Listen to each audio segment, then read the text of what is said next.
வெறும் பண மட்டைய போட்டுதான் கட்டி கொடுத்துட்டாங்க. ஒரு கம்பி கூட கிடையாது. அதையே நாங்க 12 வருஷமா வச்சு அப்படிதான் அந்த மழையில புயல் காத்துலாம் அதுலதான் படுத்துக்கிட்டு கடவுள் தான் வேண்டிட்டு இருக்கோம்.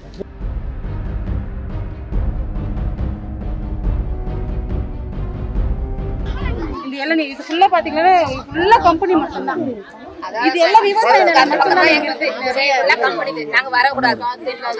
நாங்க தாண்டி வந்தோம்னா இதுக்குள்ள வராது. செக்யூரிட்டி வந்து ஒருத்தர் ஒரு வயசானவர் ஆடு மேய்க்கிறதுக்கு இங்க ஒரு கொட்டை கட்டி இருந்தாரு. அங்க நிறுவனம் வந்து இது எங்க இடம், நீங்க வந்து கட்டுறீங்க அப்படின்ட்டு அந்த அப்புறம் அவங்கள எதுவுமே சொல்லாம அப்படியே அப்புறப்படுத்துறாங்க. ஒரு அராஜகம் நடந்துட்டு இருக்கு இங்க. எல்லணி நிறுவனம் அதானி நிறுவனம் கோரிக்கை வச்சா போலீஸ வச்சு பொதுமக்களை அச்சுறுத்துறாங்க. அவங்க இந்த மக்கள் வந்து ஏதோ தன்னுடைய கோரிக்கையை கேட்டு போயிட்டு ஏதோ ஒரு பிரச்சனை பண்ணா உடனடியாக போலீஸினுடைய அத்துமீறல் அதிகமாக அந்த நிறுவனம் ஒரு கம்ப்ளைண்ட் கொடுத்தா போதும், உடனடியாக மக்களை சிறைப்படுத்துவதற்கான வேலை. இதனால மக்கள் வந்து பயப்படுறாங்க, அச்சப்படுறாங்க. தன்னுடைய சுதந்திரம் போயிட்டதோ அப்படின்ற ஒரு பரிதாப நிலைக்கு தள்ளப்பட்டிருக்காங்க. ஒரு அக்கிரமம் தான் இங்க நடந்துகிட்டு இருக்கு. ஒரு தனியார் முதலாளியும் இங்க இருக்க ஒரு சில நபர்களுடைய கூட்டு சதியால நடந்துகிட்டு இருக்கு. இங்க பெருவாரியான 99% பொதுமக்கள் வந்து மிகப்பெரிய அச்ச நிலைக்கு தான் வாழ்ந்துகிட்டு இருக்காங்க. தனக்கு இங்க இந்த மண்ணில் வாழக்கூடிய அடிப்படை உரிமையை பறி போயிட்ட மாதிரி ஃபீல் பண்றாங்க. அனுமதி எல்லாம் அவங்க பொதுமக்கள் கருத்து கேட்கணும். இந்த அதானி நிறுவனத்தை விரிவுபடுத்தல யாருக்கிட்ட கேட்டாங்க? அது யாருக்கிட்ட கேட்டாங்கன்னு எங்களுக்கு தெரியாது. அது எங்க மீட்டிங் போட்டோம் கேட்கணும்னு காட்டுப்பள்ளி ஏரியா இந்த ஏரியா கேட்கணும். அது ஊருள்ளே வரல, எங்களுக்கு தெரியவே தெரியாது. நானே நியூஸ்ல பார்த்துதான் தெரிஞ்சுக்கிறேன். அது கேட்டாங்க போட்டாங்கன்னு. அது எப்போ எங்களுக்கு தெரியும்? எங்களுக்கு தெரியும். இப்போ இங்க நடக்கிறது எதுவுமே வெளியே போக கூடாத அளவுக்கு அப்படி அழகா வச்சிருக்காங்க. வெளியே எதுவுமே தெரியுது கிடையாது. நாங்க படுற கஷ்டம் வெளியே தெரியுதே கிடையாது. அதுதான் முதல். எங்க வீட்டு இடத்தெல்லாம் எடுத்துட்டாங்க. எங்களுக்கு கொடுக்கறதெல்லாம் கக்கூஸ் கழுவுற வேலையும் கார்டன் கிளீன் பண்ற வேலையும் இவ்வளவு மட்டும் தான் எங்களுக்கு தராங்க. அதுவும் அதுக்கு அதிகம் மிஞ்சி கேட்டோம்னா அது வேலை விட்டு அனுப்பிச்சிருவாங்க. இல்ல நாங்க எந்த வயலும் எப்படி போவோம் நீங்களே சொல்லுங்க.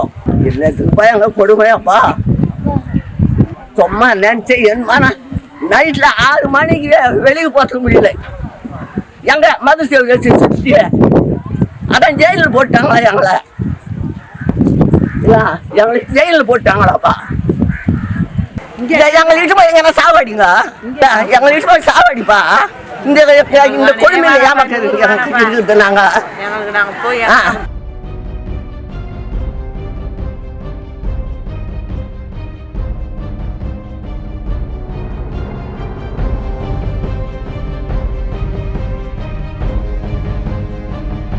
கடலோர இருந்தவங்களை தூக்கி வந்து காட்டுல கொண்டு போட்டு வாழ்வாதாரத்தை எடுத்துட்டு இருக்கிறோம். அவங்க புள்ள குட்டிக்கு சம்பளம் கொடுக்கறதே போதும். இந்த கிழவு கேள்விக்கு எந்த புள்ளையா சோறு போடும்? நீங்க எல்லாம் துணிஞ்சு நின்று எங்களுக்கு போராடும். ஆனா என் மூச்சு இருக்கிற வரைக்கும் உங்களுக்காக போராடுவேன். தமிழக கட்சிக்காக போராடி கொண்டே இருப்பேன். என் மூச்சு இருக்கிற வரைக்கும். மாவட்ட கலெக்டர் வந்துட்டு உங்களை தொலைச்சிடுவேன், நான் பண்ண மாட்டேன், நீங்க போங்கன்றத மிரட்டுறாங்க. கவர்மெண்ட் வந்து கம்பெனிக்கு அகேன்ஸ்டா மனு கொடுத்தாரு. அவங்களுடைய வாழ்வாதாரத்தை பறிச்சுக்கிட்டு நம்பினாங்க. பல வாக்குறுதி கொடுத்தாங்க. நான் வந்து இந்த நீங்க மீன் பிடிக்கிற தொழிலை விட நீங்க பன்மடங்கு வந்து உங்களுடைய வாழ்வாதாரத்தை உயரணும், உங்களுக்கு எல்லா கட்டமைப்பு வசதிகளும் நான் பண்ணி கொடுத்தீங்க, உங்களுக்கு வந்து 24 மாதங்கள்ல வந்து பணி நிரந்தரம் பண்ணி பல வாக்குறுதிகள் கொடுத்தாங்க. ஆனால் ஏறக்குறைய 11 நாள் ஆகுது. வந்து இந்த இடத்தை மாற்றி இது வந்து மீன் தொழில் தவிர வேறு தெரியாது.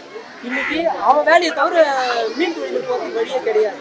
அந்த சூழ்நிலைக்கு தள்ளப்பட்டாங்க.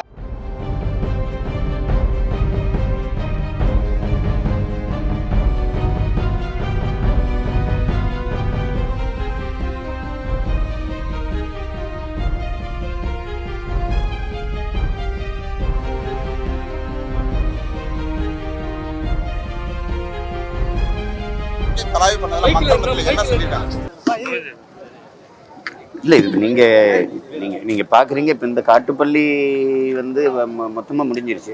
வாழ்விடமும் இல்லை, வாழ்வாதாரமும் இல்லை. அதில் தம்பி சொல்கிறத பார்த்தா இங்கே 1000 குடிகள் தான் நம்ம குடிகளாக இருக்குது. இது 5000 குடி வட இந்தியர்கள்லேருந்து குடியேறினதான். இருக்கிற எல்லா நிலங்களையும் அவங்க ஆக்கிரமிச்சுக்கிட்டாங்க.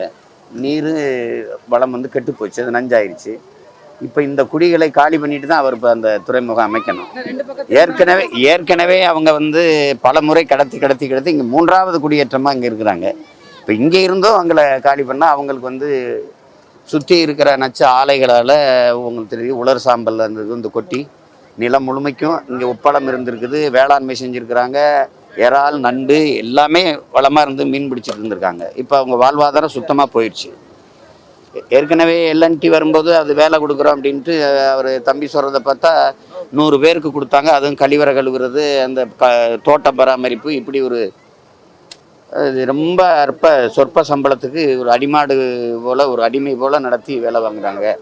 அந்த வேலை தான் கொடுத்துருக்குறாங்க. ஆனால் இவங்க மொத்த பேருக்கு வேலை தரதா சொல்லி தான் இந்த இடங்களையெல்லாம் கையகப்படுத்தியிருக்கிறாங்க. இப்போ இந்த சூழலில் அதானியுடைய துறைமுகம் வந்துச்சுன்னா என்ன, 6111 ஏக்கர், கடலில் 2000, நிலத்தில் 2000, ஆற்று பகுதியில் 2000 அப்படின்னா இது என்ன இருக்கும் இங்கே? அதுக்காக தான் நம்ம அதை எதிர்த்து சண்டை போடணும், அதை எதிர்த்து தடுக்க போராடணும்னு வந்திருக்கோம். அது அந்த மக்களும் சொல்கிறாங்க, எங்களுக்கு வழி நடத்தி செல்ல ஒரு ஆள் இல்லை, நீங்கள் கூட இருங்கன்னு. நான் உறுதியாக செய்வேன் அதை.